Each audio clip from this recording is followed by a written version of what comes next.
kelebihan rezeki merupakan sunnatullah dan tidak harus membuat kita merasa lebih dari yang lain. Bahkan sebaliknya, kelebihan itu harus membuat kita ringan tangan untuk menolong mereka yang memang memerlukan pertolongan. Kalau saudara diberikan ilmu, maka pertanyaan akhirat cuma satu: ilmumu kau amalkan untuk apa?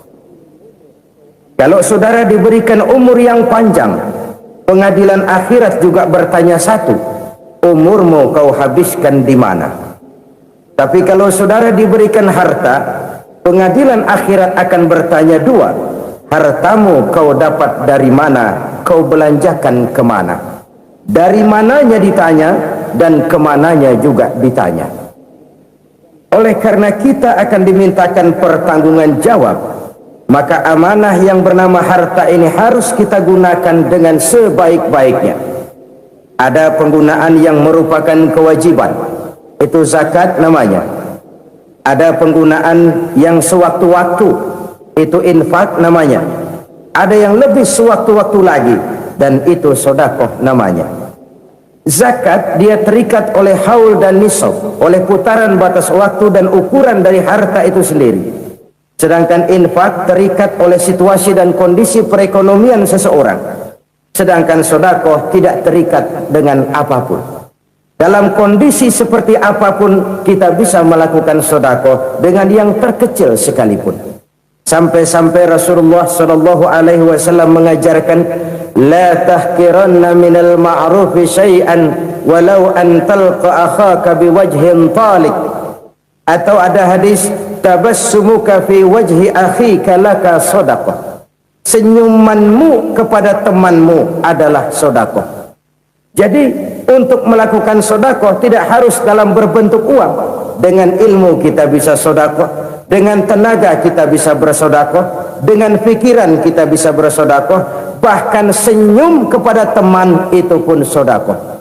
Jadi kalau sedekah dengan uang memang belum punya uang, nyengir aja banyakin. Itu asal pada tempatnya, jangan lalu ketemu tiang listrik cengengesan.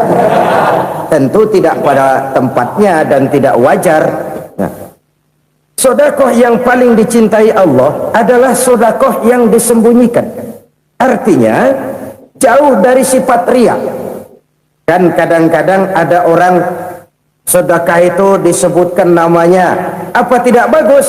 Kalau memang niatnya ikhlas, ya bagus-bagus saja. Untuk memberikan sugesti kepada yang lain. Si Fulan bin Fulan nyumbang sekian, diumumkan. Boleh kalau niatnya untuk memberikan rangsangan kepada yang lain supaya dia menyumbang lebih besar dari orang tadi.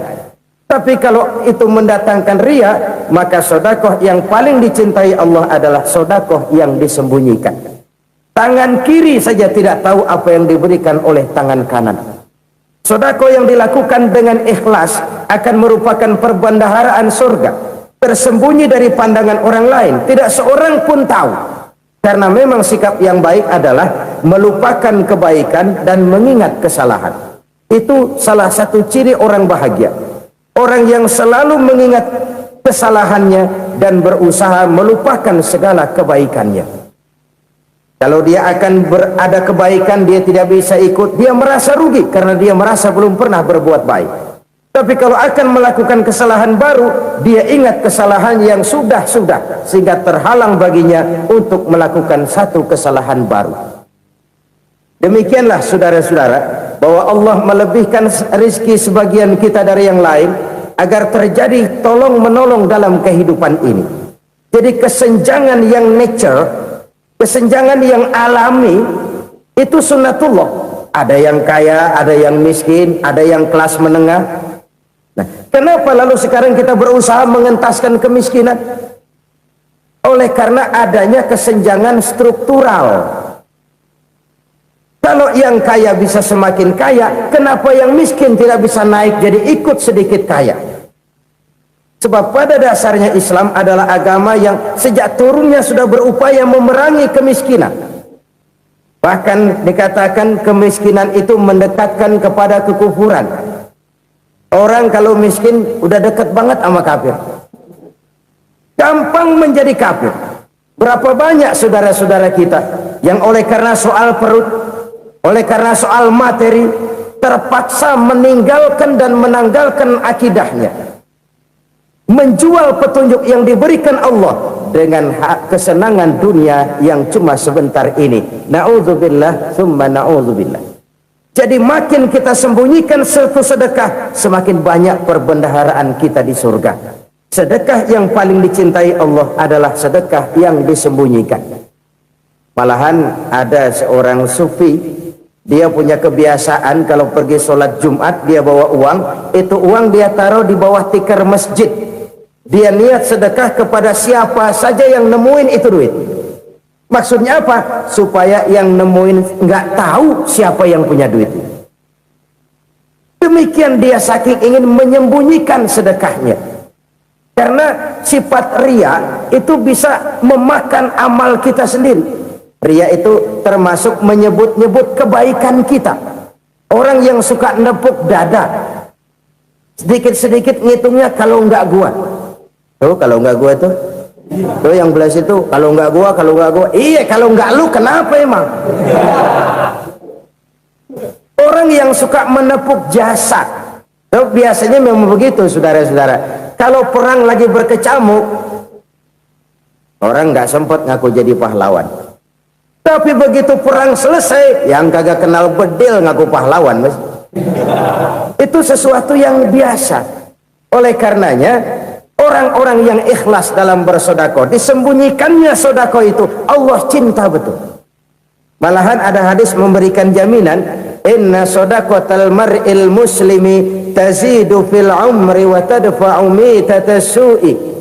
Sesungguhnya sedekahnya seorang mukmin tazidu fil umri, bisa menambah umur panjang, wa tadfa'u mitatas su'i, dan menyelamatkan manusia dari mati secara su'ul khatimah. Jadi siapa yang kepengen panjang umur, banyaklah sedekah. Yang bosan hidup, pelit terus. Sedekah menambah panjang umur dan menyelamatkan manusia dari mati secara su'ul khatimah. Pak, katanya umur itu nggak bisa ditambah, nggak bisa dikurangin. Kapan? Kalau ajal sudah datang. Fa idza jaa ajaluhum la yastakhiruna sa'atan wa la yastakdimun. Kalau ajal datang tidak bisa dimajukan, tidak bisa dimundurkan. Itu kalau ajal sudah datang.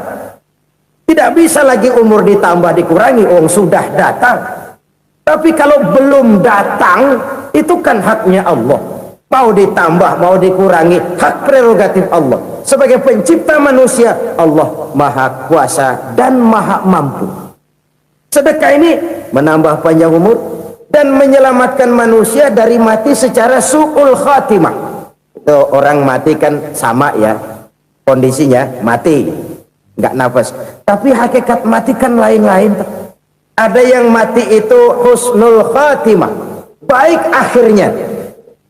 Misalnya lagi ngaji mati, lagi sholat mati, lagi sedekah mati. Ini yang dinamakan dengan husnul khatimah, baik di akhirnya. Sebaliknya ada yang su'ul khatimah, jelek di akhirnya. Ini yang jadi catatan akhir. Lagi nyekek botol, mampus. Lagi banting kartu, modar.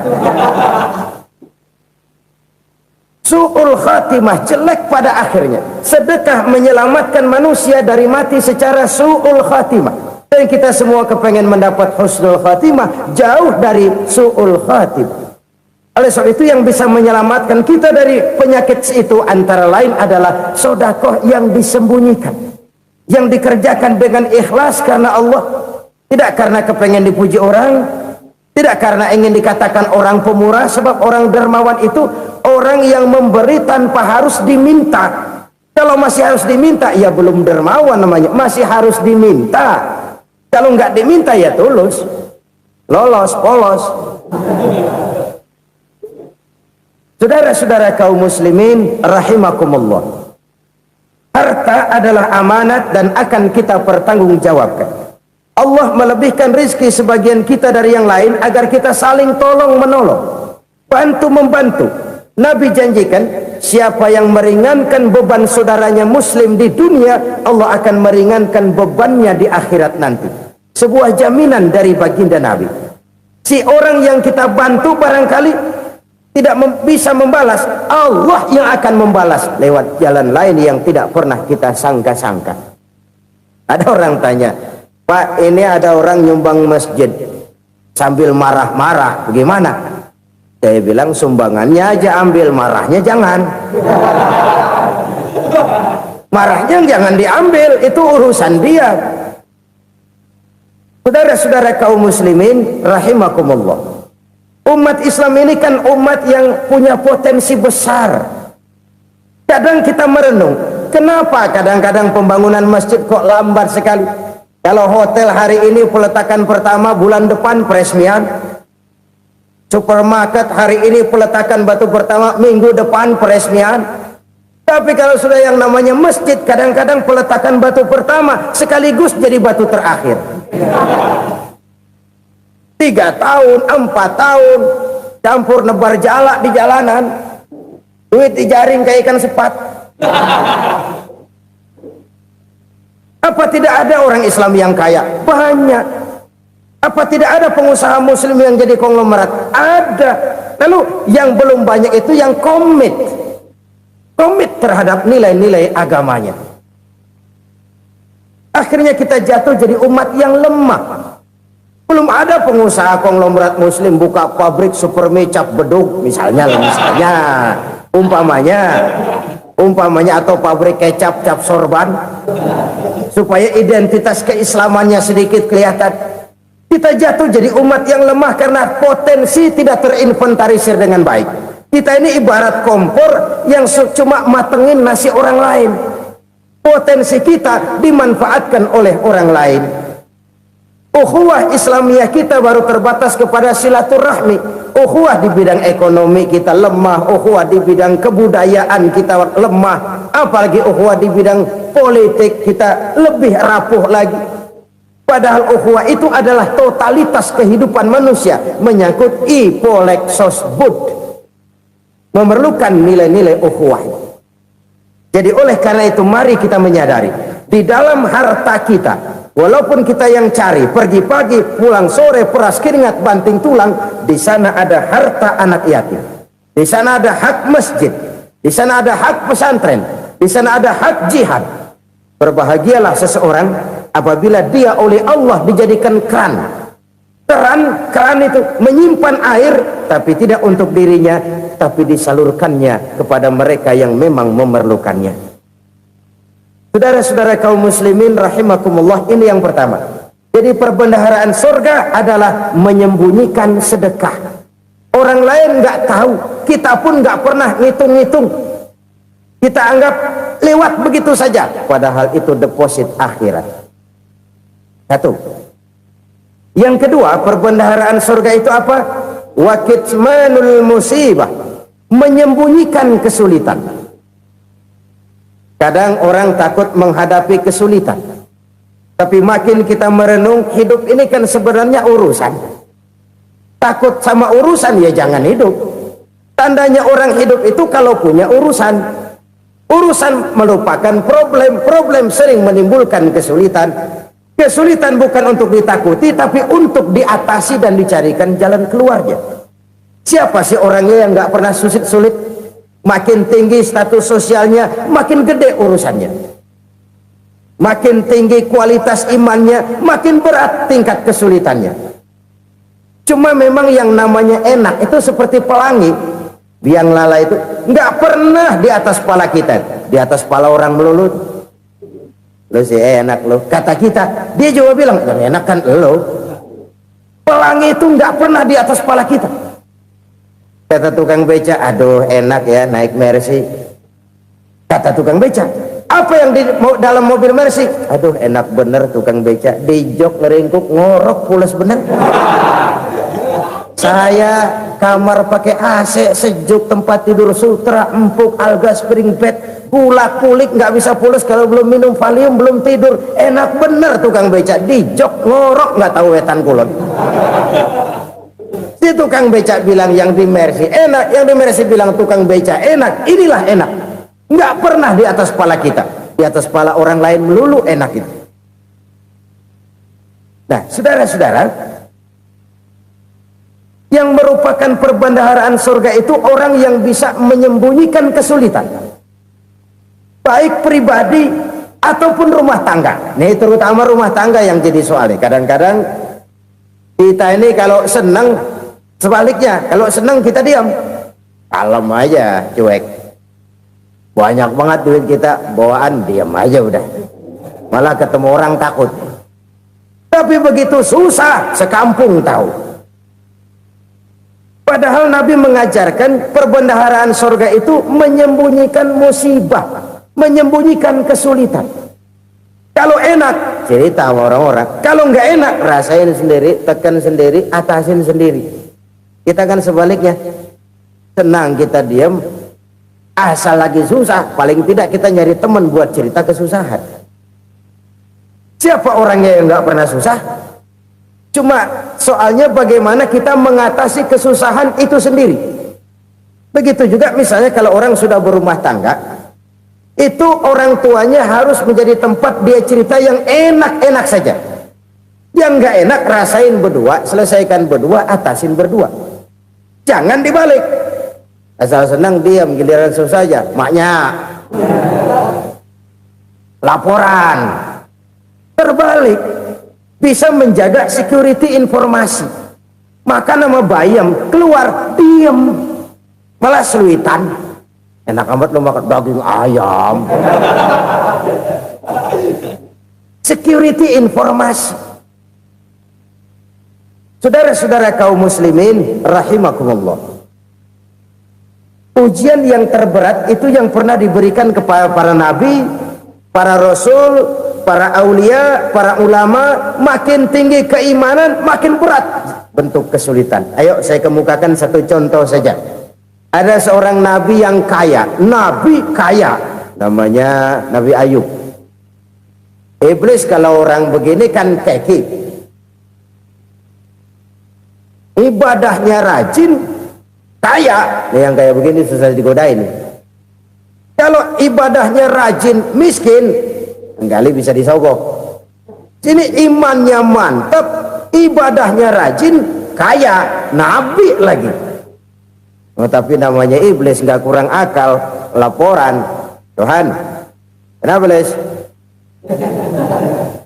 Ya ini bahasa saya, bahasa Qurannya sih nggak gitu.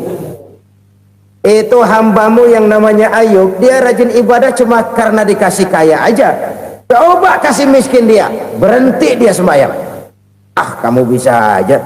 Saya tahu Ayub itu hambaku yang ikhlas. Saya buktiin Tuhan, silahkan. Dibuktiin lah, iblis turun ke alamin. Yang mula-mula dia lakukan, dia rusak sawah ladang Nabi Ayub. Dia binasakan binatang ternak Nabi Ayub. Sehingga dalam waktu singkat, jatuhlah Nabi Ayub dari orang paling kaya jadi orang paling miskin. Beliau masih ibadah di mihrab dalam masjid. Datang iblis.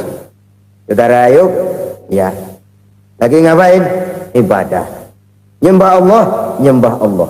Oh, percuma. Kenapa? Tuhan yang ente sembah nih, dia udah bikin miskin ente. Sawah ladang ente hancur lebur, binatang ternak binasa. Sekarang ente jadi orang paling miskin. Ngapain nyembah Tuhan kayak begitu? Tekor. Udah berhenti dah ibadah, berhenti ibadah. Ini iblis sama Tuhan laporannya lain, yang dikerjakan kepada Nabi Ayub juga lain. Benar begitu iblis kata Nabi Ayub? Iya, sawah ladang saya habis, buras. Binatang ternak saya binasa, binasa. Saya miskin, bangpak. Apa jawab Nabi Ayub? Bukan innalillahi, ya, ini hebat. Alhamdulillahillazi a'tani wa akhza minni. Segala puji bagi Allah yang telah memberikan harta kepada saya dan sekarang mengambilnya lagi. Alhamdulillah. Allah yang ngasih, Allah yang ambil. Itu mah urusan Allah. Iblis cuman ibadah jalan terus, sujud lagi Nabi Ayub. Iblis seleher gondok banget. Dasar Nabi nggak mempan dia apa-apain. Miskin malah alhamdulillah, Allah yang ngasih, Allah yang ngambil.